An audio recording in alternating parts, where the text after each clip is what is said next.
चलो देखो, हाँ, उसके बाद फिर हम लोगों ने पढ़ा था कि जो करण क्या होता है, करण का क्या सूत्र संबंधित क्या है, तदुत्तमम कर्ण, ये हमने देखा। फिर देखा गया कि कर्ता और करण में तृतीय व्यक्ति होती है। किस प्रकार के कर्ता में तृतीय व्यक्ति होती है, कौन बताएंगे? क्या सभी प्रकार के कर्ता में तृतीय व्यक्ति होती है या फिर किसी खास कर्ता में ही तृतीय व्यक्ति होती है? हाँ बच्चा, कौन बताए? जिसमें ना कर्म प्रधान होता है ना, उस कर्ता में तृतीय विभक्ति लगती है। तो उसका नाम होगा ना कुछ, कौन सा है वो नाम? कर्मवाच्य। हाँ, कर्म, हाँ कर्मवाच्य। कर्मवाच्य में जो कर्ता होता है वो अप्रधान हो जाता है। क्यों? क्योंकि वहां पे कर्म की इम्पोर्टेंस ज्यादा हो जाती है, इस वजह से कर्ता अनुक्त हो जाता है। तो कर्मवाच्य में जो कर्ता, हाँ, अनुक्त कर्ता में तृतीय व्यक्ति होती है ना। अब कर्म में तो हमेशा तृतीय व्यक्ति होती है, ये देखा था। फिर हमने एक वार्तिक भी पढ़ा था, प्रकृत्यादिभ्य संख्यानम, है ना। ये प्रकृति नामक गण में जो भी शब्द है, चाहे प्रकृति शब्द हो, प्रायन शब्द हो, गोत्र शब्द हो, या फिर सम हो या विषम हो, है ना, या माप अर्थ में, या सुख दुख इत्यादि जो भी शब्द है, इसमें तृतीय व्यक्ति लगती है ना। ये सब हम लोगों ने देखा था। फिर हमने देखा था कि दिव्य कर्म कर्म च इति, च शब्द से क्या तात्पर्य है? सदगतम कर्णम सूत्र का। हाँ, च का मतलब क्या है यहाँ पे? च किसके लिए है? सर कत्तीकरण सूत्र है, उसको इंडिकेट कर रहा है। हाँ, च का मतलब यहाँ पे करण, यानी दिव्य अर्थ में, यानी दिव्य धातु का यदि प्रयोग हो रहा है तो वहां पे कर्म संज्ञा भी होती है और साथ ही साथ करण संज्ञा भी होती है। ठीक है, तो ध्यान रखिएगा कि सूत्रों में जो शब्द प्रयोग है किस अर्थ में प्रयोग किए गए हैं, है ना। उसके बाद हमने अपवर्गीय तृतीया देखा था कि जैसे आपको एक कंफर्म रिजल्ट मिल जाता है तो ऐसे जो है कालवाची या मार्गवाची पदों में कौन सी विभक्ति लगता है ना। ये सूत्र अपवर्गीय तृतीया और काला ध्वन और अत्यंत संयोगी सूत्र दोनों अलग है ना।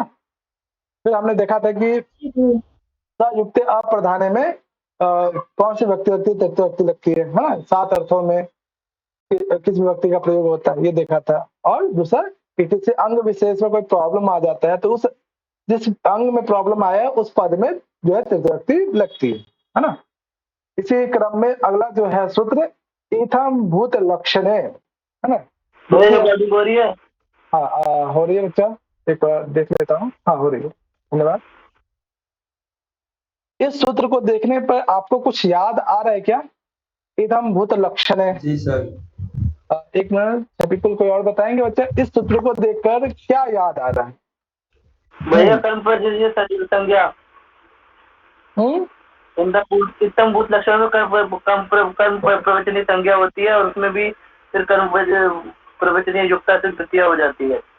अच्छा, तो बच्चा ये बताओ कि इथम भूत लक्षण जो आप लोग कह रहे हैं कर्म प्रवचनीय संज्ञा, है ना, तो किस पद की, मतलब किसके माध्यम से, किस शब्द विशेष की जो है ये इथम भूत लक्षण अर्थ में प्रयोग किया गया था वहां पे, वो सूत्र क्या है?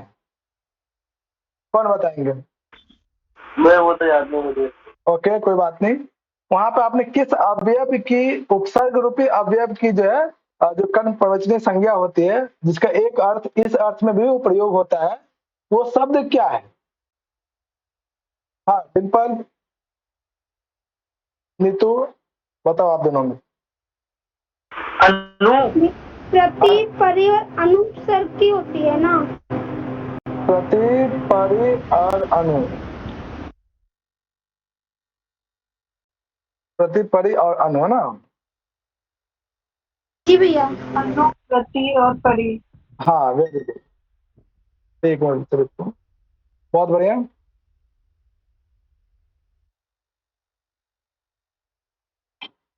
है ना। तो बच्चा लोग देखो कैसे वहां पे आपने देखा था कि अनुपद का प्रयोग, यदि हम, क्या अर्थ था वहां पे?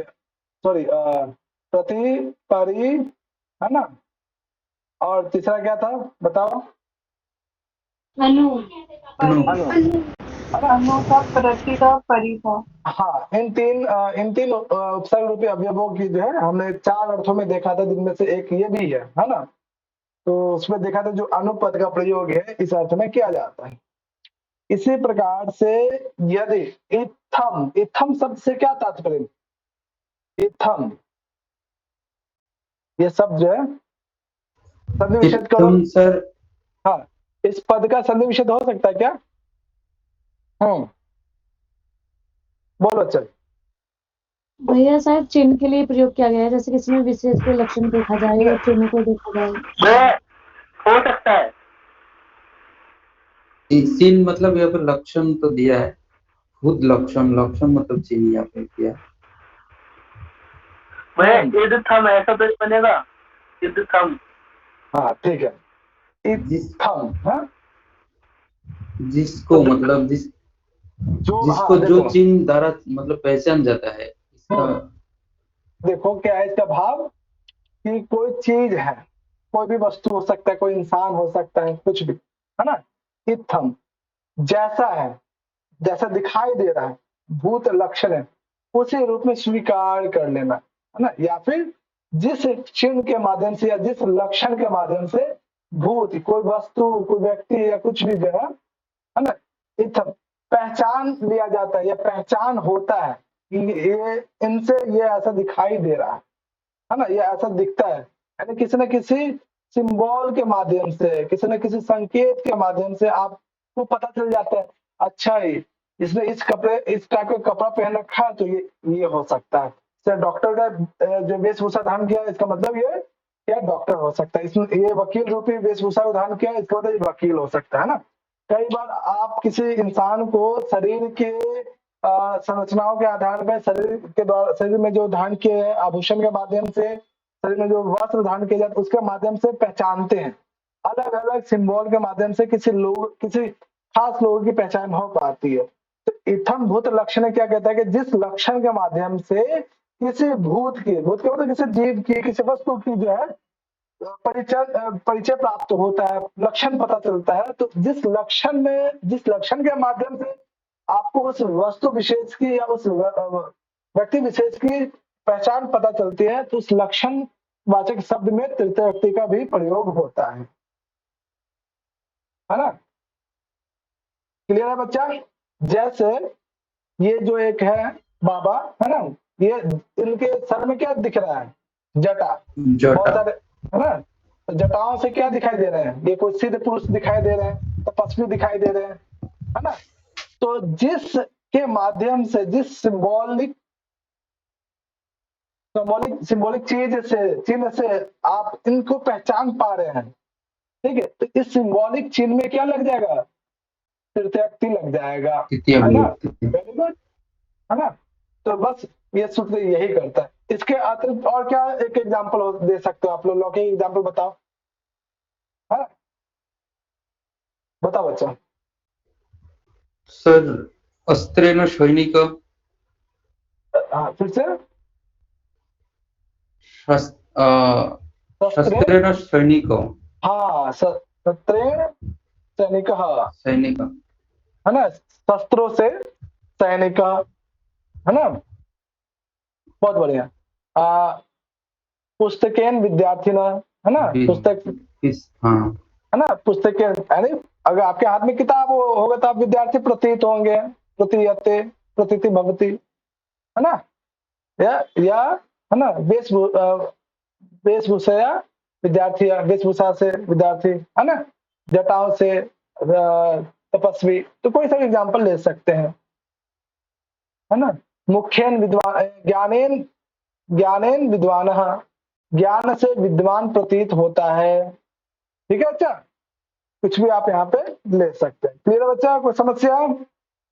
ज्ञान से विद्वान, ज्ञानेन विद्यार्थी, ज्ञानेन शिक्षक, है ना। भैया एक समस्या है। हाँ बोलो बच्चा।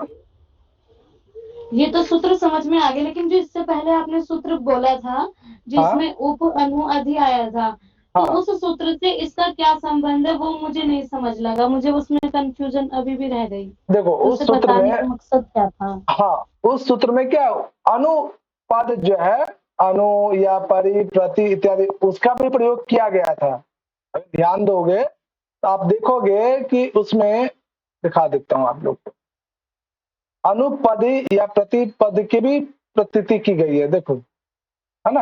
भक्तो विष्णु प्रति, हाँ, तो इसमें जो प्रतिपद है ये कर्म प्रवचनीय संज्ञा, ये क्या करता है, किसी भी क्रिया को जो है ना, बहुत ज्यादा क्रिया को, खास करके क्रिया को, है ना, या किसी व्यक्ति विशेष के प्रति उस अर्थ को गहरा बनाता है ना।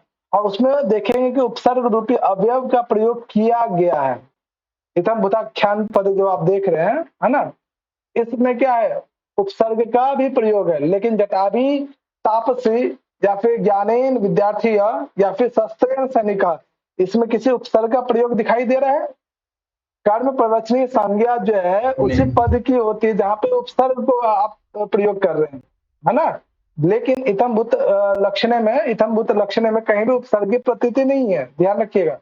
ये जो आप कर्म प्रवचनीय संज्ञा जो भी उपसर्गों की हो रही है, वो उनका कार्य क्या होता है, वो सिर्फ और सिर्फ इंडिकेट करते हैं, यानी उस इंडिकेशन वर्ड को बहुत ज्यादा प्रभावशील बनाते हैं कि हम लोग सिर्फ और सिर्फ विष्णु के ही भक्त हैं। हाँ, इस वाक्य से क्या लग रहा है कि हम लोग जो है, जैसे कि भक्तो विष्णु प्रति, कि हम लोग जो है सिर्फ विष्णु भगवान की ही भक्ति करते हैं, आराधना करते हैं, उनका जो है हम पूजते हैं। तो इसमें प्रति शब्द क्या है, भक्ति के अर्थ के लिए क्या है, विष्णु भगवान को ही हम समर्पित हैं हम लोग, इसका मतलब अन्य देवताओं के प्रति नहीं है। यानी कर्म प्रवचनीय संज्ञा का क्या करते हैं कि सिर्फ और सिर्फ उसी बात को क्या करती है, सिद्ध करती है, बताती है, एक्सप्रेस करती है कि इनके अतिरिक्त किसी अन्य देवी देवताओं के प्रति भक्ति नहीं है। ये भी है जी भैया, समझ आया। दोनों में अंतर बस यही है ना, वहां पे उपसर्ग रूपी प्रयोग किए नहीं गए। चले आगे। हाँ जी भैया।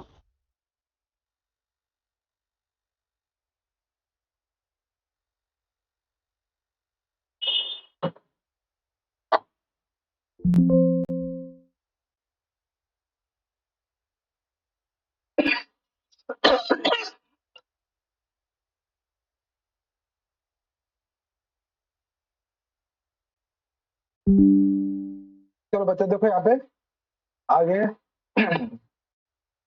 चलो एक एग्जांपल दो आप लोग इसी का। धनेन बनिकः। Very good. कनेन स्वर्णः। हाँ, स्वर्णेन स्वर्णिकः, वेरी गुड। चलो बच्चे क्लियर है, कोई समस्या? जी भैया क्लियर है ना। चलो आगे देखो, है ना।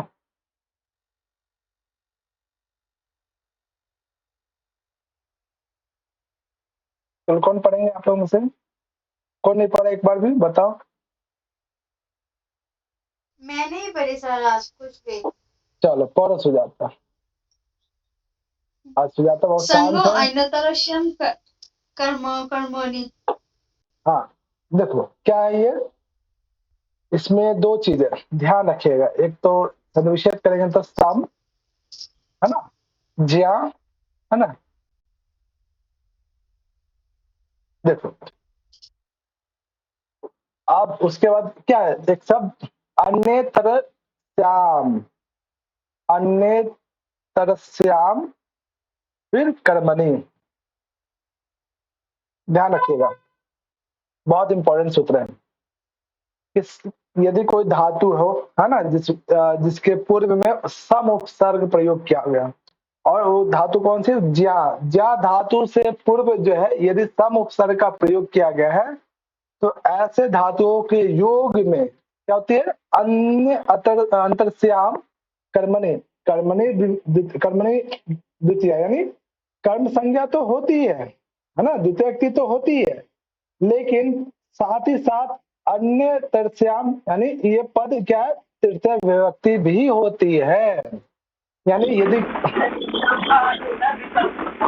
विकल्प से, बिल्कुल बिल्कुल, हाँ विकल्प से, यानी अन्य तरस्याम का मतलब विकल्प से, यानी आपके पास ऑप्शन है। जैसे आपने पढ़ा था दिव्य कर्म च, वहां पे क्या था, आपके पास ऑप्शन था कि दिव्य कर्म च यानी दिव्य धातु के योग में क्या हो सकती है, या तो कर्म कारक कर लीजिए या फिर कर्म कारक कर लीजिए। उसी प्रकार से ये भी कह रहा है कि संज्ञो अन्य तरस्याम कर्मणि कि सम धातु पूर्वक ज्या धातु का यदि प्रयोग है, इस धातु के योग में ठीक क्या है, कर्म में विकल्प से तृतीय व्यक्ति भी होती है, यानी द्वितीय व्यक्ति भी लगा सकते हो या तृतीय व्यक्ति भी लगा सकते हो, यानी आपके पास ऑप्शन है।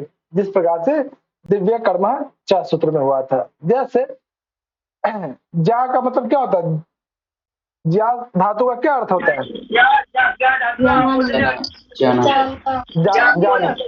जानना, जानना। और सम उपसर्ग का अर्थ क्या होता है, सामने सामने। सम उपसर्ग का किस अर्थ में, सम्यक, पास भैया सम्यक रूप से अच्छे से जानना, है ना। सम का मतलब जैसे सम का मतलब हमेशा सम्यक रूप से, समान रूप से, अच्छे से, इस सब अर्थों में प्रयोग किया जाता है ना। तो सम्यक उपसर्ग पूर्वक जा धातु है, यानी सम्यक रूप से जानने अर्थ में यदि इस रूप को या इस अर्थ को बताना हो तो वहां पे आप द्वितीय व्यक्ति भी लगा सकते हैं और तृतीय व्यक्ति भी लगा सकते हैं। चलो एक क्वेश्चन है, आप लोग सभी के अपने माता पिता को अच्छे से जानते हैं, ये जानते कि नहीं जानते, ये बताओ। जी भैया जानते हैं। अपने दोस्तों को सम्यक रूप से, अपने दुश्मनों को सम्यक रूप से जानते हैं, है ना। तो जिस चीज को बहुत अच्छे से जानते हैं, ठीक है, तो जिसको आप अच्छे से जानते हैं उसमें क्या लग जाएगी, द्वितीय व्यक्ति लगेगी या फिर तृतीय व्यक्ति लग जाएगी, है ना। जैसे एग्जाम्पल में पित्रा पितरम व समज्ञानीते, है ना, कि कोई जो है बालक, है ना, या कोई बालिका जो है पिता को अच्छे से जानती है, सम्यक रूप से जानती है। तो पितरा पद में इसमें कौन सा व्यक्ति दिखाई दे रहा है आपको, बताओ। पितरा पद जो है यहाँ पे कौन से व्यक्ति में, तृतीय व्यक्ति में। और पितरम पद इसमें कौन से, द्वितीय व्यक्ति। वाह मतलब यानी या तो आप द्वितीय व्यक्ति लगा के प्रयोग कर लीजिए या तृतीय। ये कब लगेगा, जब आप सम उपसर्ग पूर्वक ज्या धातु का प्रयोग कर रहे हैं तब। ये कंडीशन है, ये तभी रूल फॉलो होगा कि जब आप सम उपसर्ग के साथ साथ ज्या धातु का प्रयोग कर रहे हैं, तभी ये कार्य करेगा, अन्यथा ये नियम काम नहीं करेगा। ठीक है, तो ये विकल्प वाले जितने भी सूत्र हैं, जैसे कर्मणि च, है ना, या सॉरी कर्मणि च नहीं, दिव्य कर्म च, ये सूत्र हो या संज्ञो ने अंतर्श्याम कर्मणि, है ना, यहाँ पे विकल्प आ रहा है। क्या इन दो सूत्रों के अतिरिक्त भी कहीं विकल्प संबंधी सूत्र आपने पढ़ा अभी तक में, किसी को ध्यान आ रहा है कि दिव्य कर्म च के अतिरिक्त एक तो ये पढ़ा पे अपने संज्ञो अन्य अंतर्श्याम कर्मणि, कहाँ पे एक सूत्र पढ़ा था भैया, वो खेलने अर्थ में थी एक धातु, और उसका नाम था जैसे कि वो बॉल से खेलता है, मुझे उसका बस एग्जांपल याद है कि वो बॉल से खेलता है, तो वो इस अर्थ में थी धातु, दिव्य धातु। हाँ ये तो अभी हमने, हाँ एक तो ये भी विकल्प से प्राप्त था। और कहीं किसी को याद आ रहा है, कहीं द्वितीय व्यक्ति में भी हमने पढ़ा है क्या, किसी को भी बोलो। अच्छा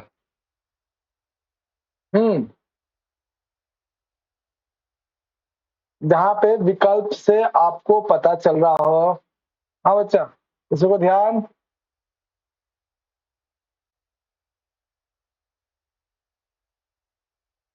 चलो अच्छा, तो अभी तक जो है विकल्प वाले दो सूत्र को अभी आपने देखा, दिव्य कर्म च और संज्ञो अन्य तरस्याम कर्म, है ना। ये विकल्प वाले जो सूत्र है ना बच्चा, उस पर विशेष ध्यान रखिएगा। चलो यहाँ तक किसी को कोई समस्या, एक सूत्र एक एग्जांपल और बताओ इसके अतिरिक्त इसी पे। एक तो ये तो ध्यान रखना है कि पिता पितरम वा, है ना, या फिर माता मातम वा संज्ञानिते, ये दो एग्जांपल। इसके अतिरिक्त कोई और लौकिक एग्जांपल, चलो कौन बनाएंगे लौकिक एग्जांपल, हाँ बच्चा पीला बताओ एक लौकिक एग्जांपल इस सूत्र पे।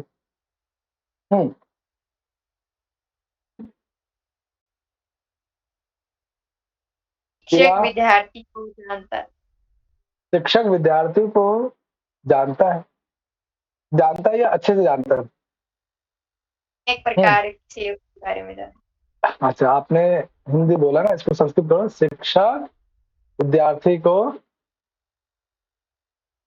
सम्यक रूप से जानता है ना, सम्यक जानता है। चल ना, चलो इसको संस्कृत बनाओ। हिंदी में तो बोला, संस्कृत क्या बनेगा इसका? हाँ, संस्कृत बनाओ। हाँ, इला। अरे क्या हुआ, कहाँ भाग गए? इला बोलो जल्दी। नहीं आ रहा कोशिश करो। जो शिक्षक है कि कौन सी विभक्ति और वचन में, ये बता कि वो कितने शिक्षक दिखाई दे रहे हैं आपको? बोलो। एक एक है ना, तो प्रथम व्यक्ति में दिखाई दे रहा है, तो क्या लग जाएगा? जैसे राम शिक्षक, वेरी गुड, है ना। आप बताओ क्रिया कौन सी है? जानता है कैसे क्या? जानता है? सम्यक रूप से ना, है ना। तो अभी आपने क्या पढ़ा कि जिसको अच्छे से जाना जाता है, उसमें कौन सी व्यक्ति लगेगी? तृतीय विभक्ति। किस सूत्र से लगेगी तृतीय व्यक्ति? हाँ, संज्ञो अन्य कर्मणि। हाँ, सिर्फ तृतीय व्यक्ति लगेगी या कोई और विभक्ति लगेगा? द्वितीय भी लगेगा सर। द्वितीय भी लगेगा ना। चलो, विद्यार्थी का तृतीय बताओ। विद्यार्थी हाँ, विद्यार्थी का तृतीय व्यक्ति बताओ या द्वितीय व्यक्ति, बोलो। अगर विद्यार्थी का शब्द रूप नहीं याद आ रहा तो आसान शब्द रूप ले लो, छात्र, है ना। यस चलो सर। बताओ बताओ इसको क्या बनेगा सब द्वितीय व्यक्ति और तृतीय व्यक्ति का एक वचन? द्वितीय व्यक्ति में छात्रम, तृतीय छात्र। व्यक्ति में छात्रेन। वेरी गुड, देखो कितना आसान है। एक बनेगा, शेर बनेगा, शेर। एक मिनट, एक मिनट, एक मिनट, है ना।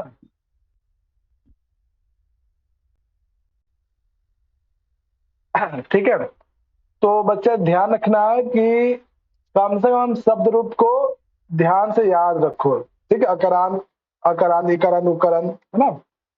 साथ ही साथ सारे सूत्र विशेष को याद रखो, है ना, कि सूत्रों को जो कौन सा सूत्र से क्या होता है।